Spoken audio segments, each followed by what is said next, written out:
Salut à tous, on se retrouve aujourd'hui pour voir une manip de base que pourtant je n'ai toujours pas présentée dans QGIS. On va voir l'intersection. Donc une intersection, ça se fait comment? En fait, l'intersection, elle va permettre de prendre la zone commune entre deux couches. C'est-à-dire qu'une intersection, elle va permettre d'identifier les objets qui se recoupent spatialement. On va créer une nouvelle géométrie issue de cette zone commune. Par exemple, on peut avoir quelle parcelle croise une zone inondable, quelle route traverse une zone protégée, ou quelle commune contient tel ou tel bâtiment. Donc le but, c'est d'avoir les informations dans une zone. Donc pour faire ça, il nous faut des couches vectrices.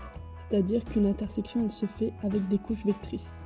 Donc des lignes avec des lignes, des polygones avec des lignes, des polygones avec des points. Mais en tout cas, il faut que ce soit du vecteur.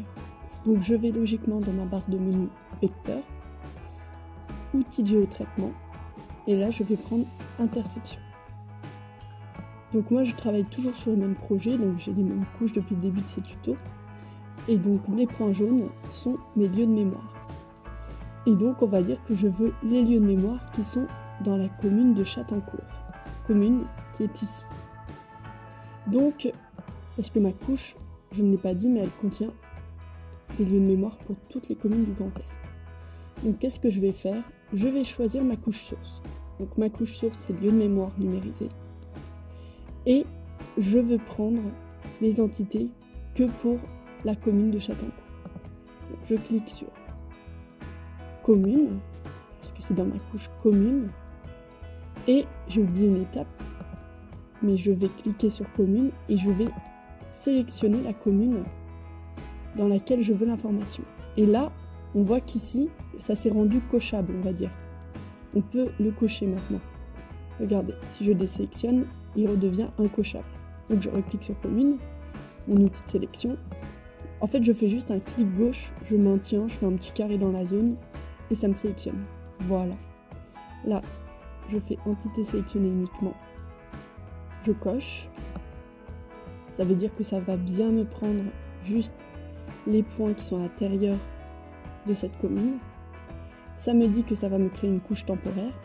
Une couche temporaire, c'est une couche qui va avoir cette petite puce ici. Ça veut dire que c'est une couche temporaire. C'est son symbole, c'est pour nous le signaler.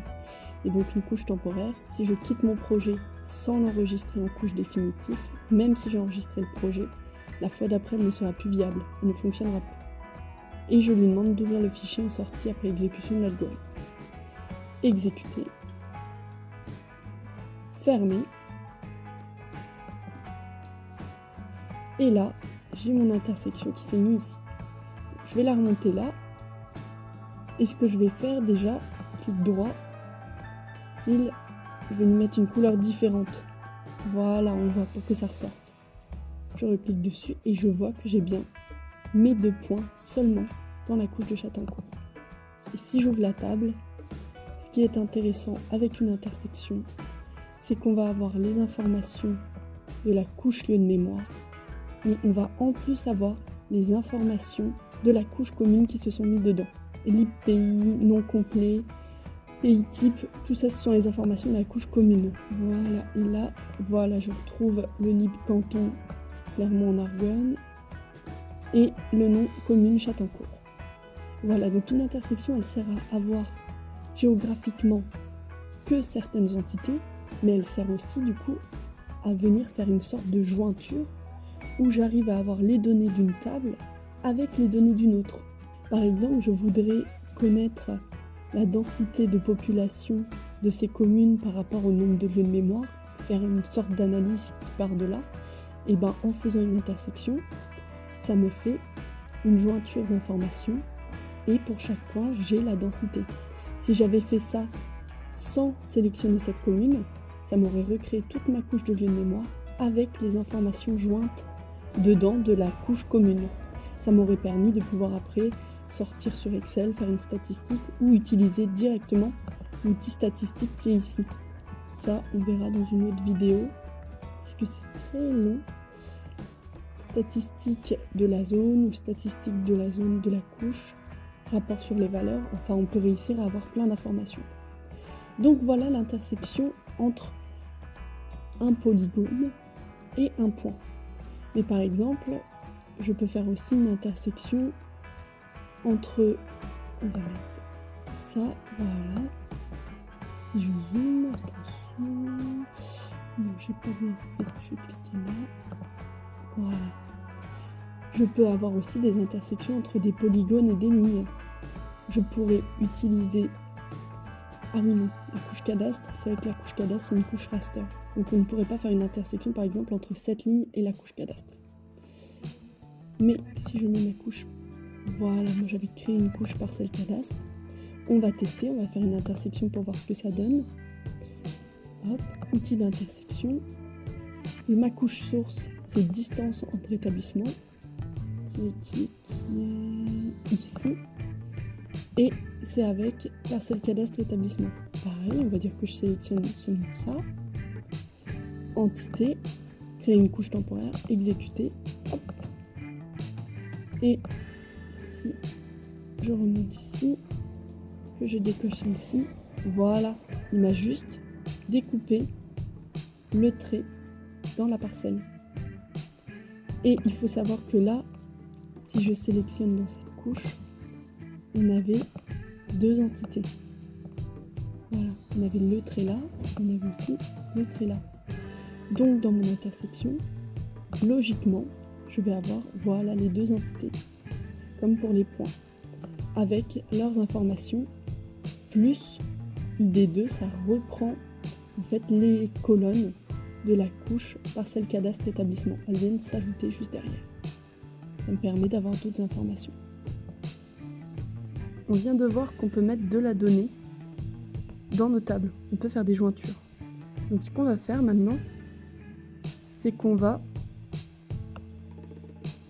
choisir la donnée qu'on veut conserver. C'est-à-dire on va choisir les champs qu'on veut garder. Donc je veux que dans ma couche source établissement scolaire, qui est celle-ci, je ne l'ai pas encore mis, mais voilà, ici, je veux qu'elle conserve certaines données. Donc on va l'intersecter avec parcelle cadastre.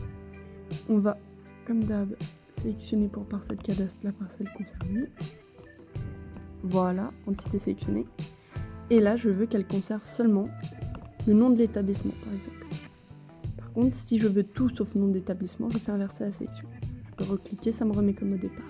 Annuler la sélection, sélectionner tout, annuler la sélection. Voilà.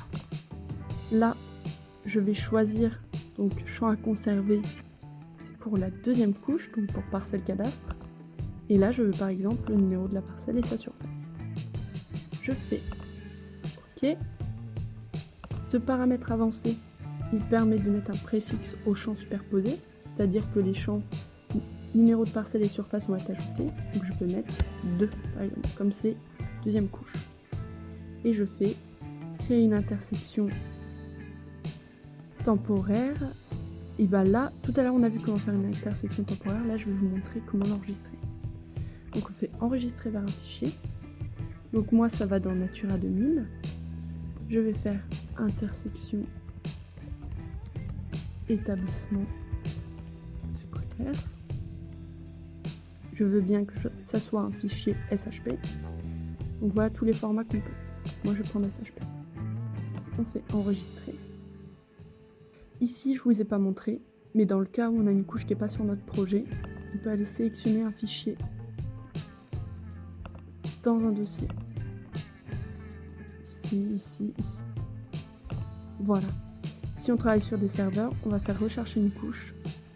Et en fait, si on a une connexion PostgreSQL, on peut aller ici, choisir la couche. Je ne connais pas trop toutes les autres options, parce que j'ai surtout utilisé ça quand je travaille sur les serveurs du travail. Donc ça m'ouvre des petits dossiers comme ça. Et je vais dedans et je récupère la donnée. Voilà. Donc cette option elle nous permet d'aller chercher des couches, en gros, qui ne sont pas dans le projet. Voilà. Exécuter. Là, on voit que tout s'est bien déroulé, il n'y a pas de rouge. Et là, j'ai ici mon intersection. Si j'ouvre ma table, voilà, j'ai l'école primaire. J'ai le petit 2 qui s'est mis devant en préfixe, et j'ai bien ma colonne numéro de parcelle et surface. Voilà, donc là, on a vu des intersections entre des couches vectrices, on va dire de formes différentes. On a vu polygone avec point, polygone avec ligne, mais on peut aussi faire des intersections ligne à ligne. On a aussi une option qui est intéressante et qui va être intersection. Alors attendez, je vais essayer de la trouver. Intersection de lignes. Et c'est par exemple, on va avoir des lignes qui se croisent. D'ailleurs, on va essayer. Et quand les lignes se croisent, ça va nous créer des points. Donc là, il faudrait qu'on fasse couche source, distance entre les établissements. Ah, je sais pas si ça va marcher.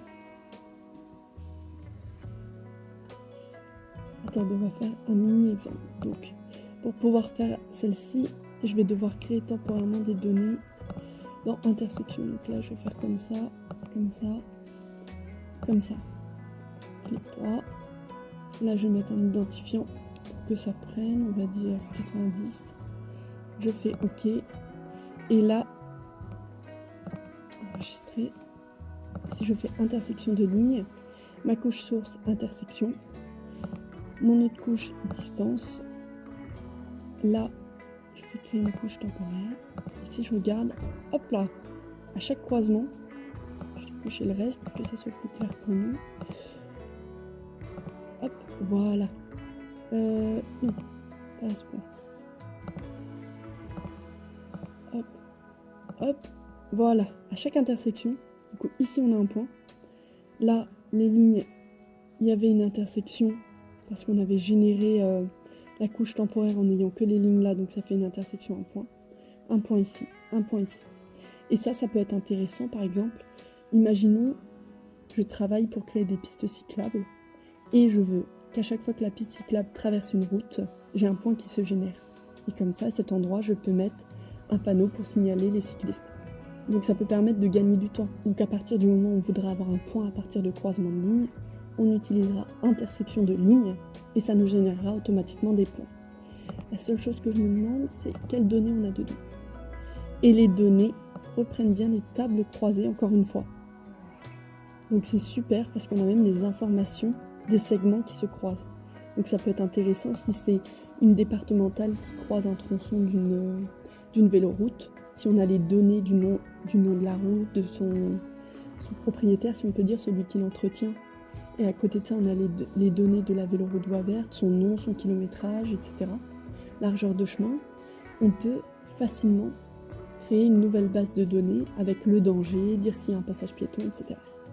Enfin voilà, c'est à utiliser en fonction du sujet de chacun, mais on voit que c'est large, on peut facilement trouver des options. Et c'est tout pour l'intersection. J'espère que cette vidéo elle aura pu vous aider à comprendre comment on fait des intersections entre différentes couches vectrices. Et si vous avez des questions, n'hésitez pas en commentaire. D'ici là, bonne carto et ciao!